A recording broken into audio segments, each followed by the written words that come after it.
Welcome back to the Real News Network. I'm Paul Jay in Baltimore, and welcome back to Reality Asserts Itself on the Real News Network. We're continuing our interview with Vijay Prashad, and you can find a full biography of Vijay somewhere down below the video player. But just to remind you quickly, Vijay is this year's Edward Said Chair at American University at Beirut. He's written many books. His most recent is The Poorer Nations, A Possible History of the Global South. Thanks for joining us again. Pleasure. Thank you. So the underlying issue here was the illegality of the Iraq War. Now, after President Obama got elected, there's been a lot of focus, both to some extent from the Obama administration, but also from the media and various organizations, on the issue of torture. And, yes, torture is a violation of international law as well. Yes, it's a terrible thing. Yes, many terrible things were done. But frankly, to my mind, it pales in significance to hundreds of thousands of Iraqis who were killed in an illegal war. And we have very little focus on the issue of waging this illegal war. Far from it. President Obama, once he was president, started defending the war and started congratulating the troops and all the rest. I mean, his entire criticism of the Iraq war evaporated once he became president. So, I mean, I guess maybe the question here is just where are we at in terms of international law? You go from Nuremberg, where it seemed to be the beginning of a new way to think about international law, to the non-vote. When the United States wanted a vote, the Bush administration wanted the UN Security Council to endorse this invasion of Iraq, and they wouldn't. France said no, and Russia said no, and China said no. I believe Germany either said no or abstained. But then the American government said, well, okay, well, we're doing it anyway. And there were no repercussions. Well, I mean, international law is in a very poor situation. And it's actually gotten worse, in a sense, since 2003, when the United States extended its war. I mean, the Iraq war begins in 1990 and never really ends. I mean, the whole sanctions regime is a form of warfare. Clinton administration occasionally would send cruise missiles onto Iraqi soil. So the war never really ended. It was accelerated in 2003. It's a separate matter. But since 2003, things have got much worse. In fact, in the first term of the Obama administration enshrined through pressure on the UN this idea of responsibility to protect, the R2P doctrine.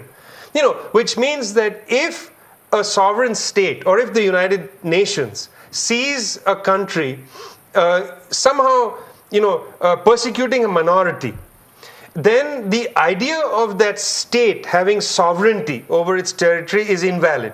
And the United Nations can come in and act. Or a member state authorized by the United Nations can come in and act.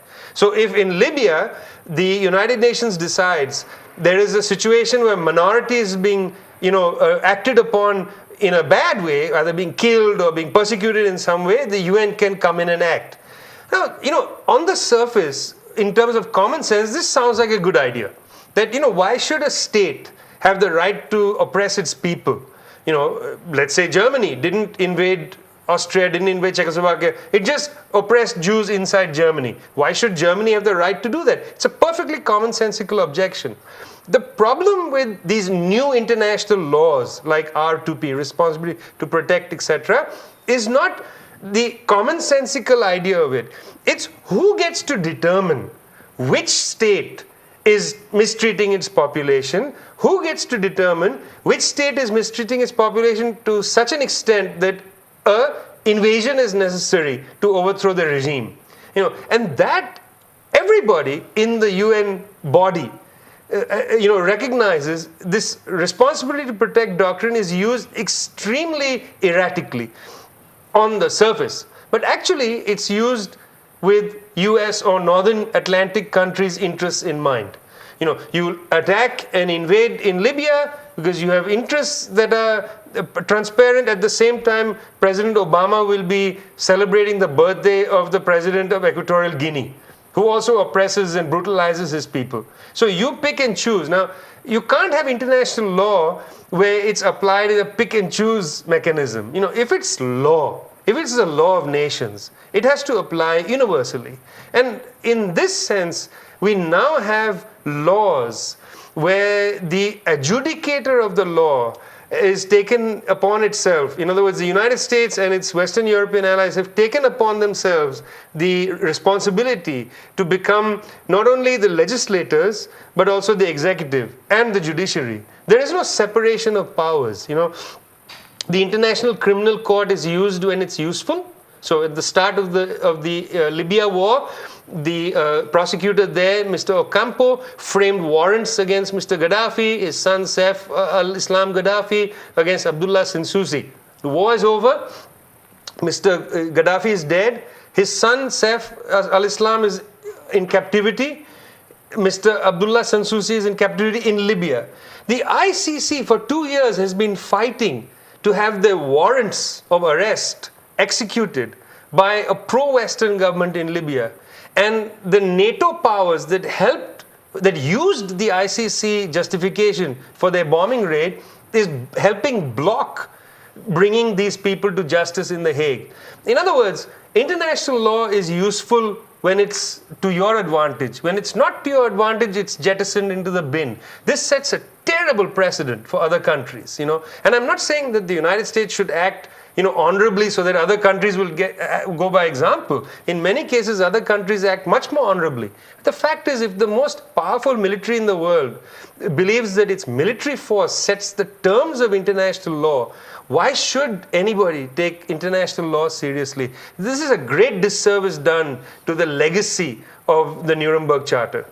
And as much as the Americans have been the driving force in undermining international law, for their own, I think, very narrow nationalist interest, Russia, China, Western Europe too. I mean, France and others. Once the Iraq War was on, okay, they washed their hands of it. I mean, nobody called for any repercussions. There was certain stand made at that Security Council meeting in I guess 2003, I guess. Correct. And but after that, they're all back to making money, and this is the way it is.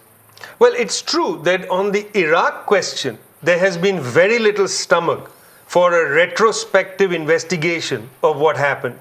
But on Libya, it's a slightly different issue, because it is the case that many of the countries of the South, many of the BRICS countries, for instance, have been asking in the UN Security Council for an investigation of UN Resolution 1973, which authorized military force in Libya. They have been asking for an investigation and in fact have authorized the UN to conduct an investigation. So the UN begins to do its investigation and NATO sends the United Nations. Now, NATO acted in Libya following a UN resolution and constantly reiterated the fact that we are just operating under the terms of UN Resolution 1973.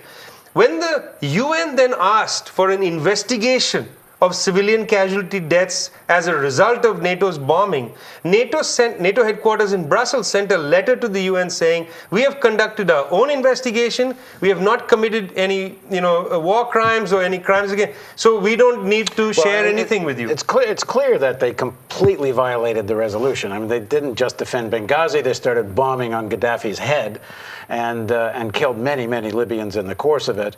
But I do want to just add again this point. Well, of course, the Americans and the French and the British and the Canadians are by far the primary villains of this piece. The Russians, gave up on it. Like wasn't halfway into this Libyan war where Obama meets Medvedev in Europe, and Medvedev comes out and says, "Oh, it's time for Gaddafi to leave." And later, it turns out Russia keeps its oil deal that it had through ENI.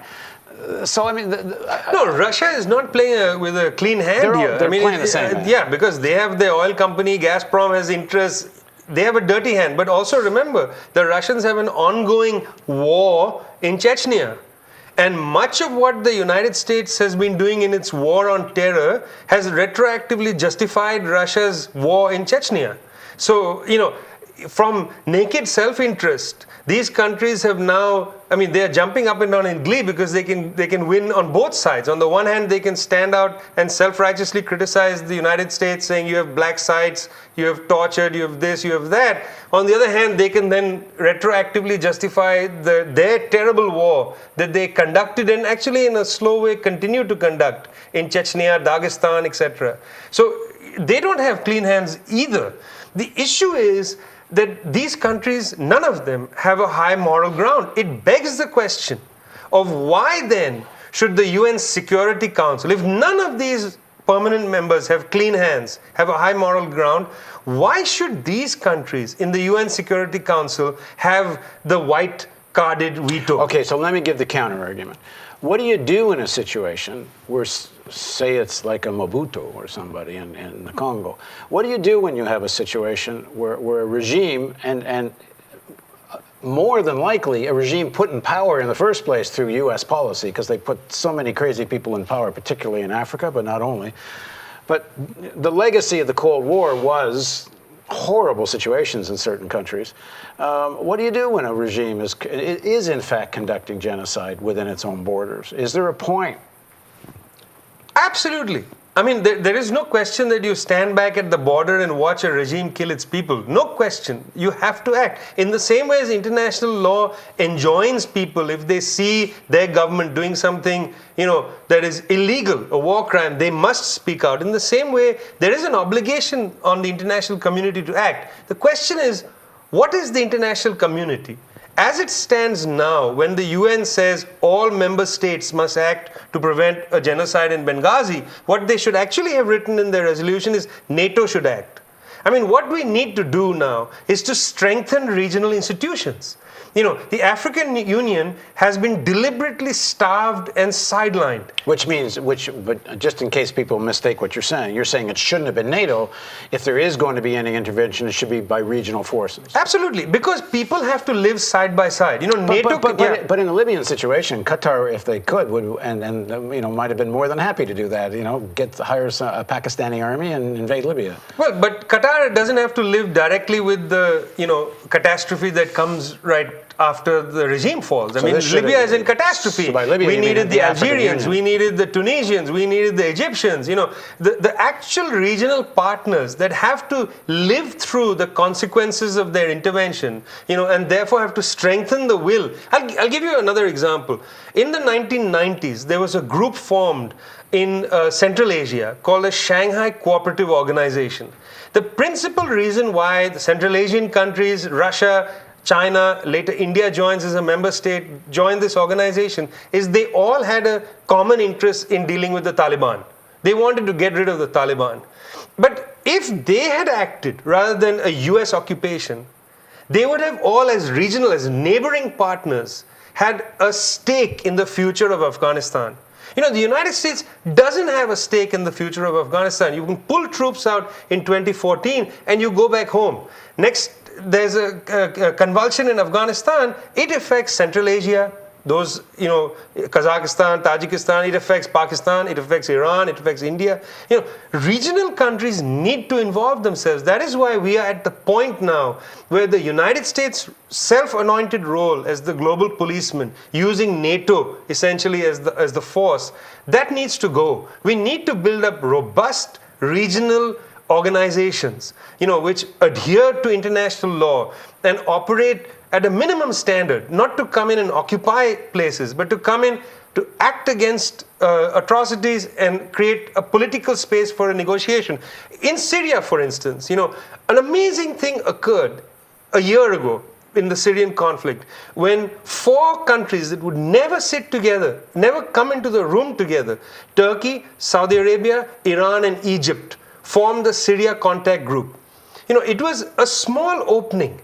These countries have a proximate reason to help deal with the Syrian conflict. They were all, for one, involved in it. They were embroiled in it.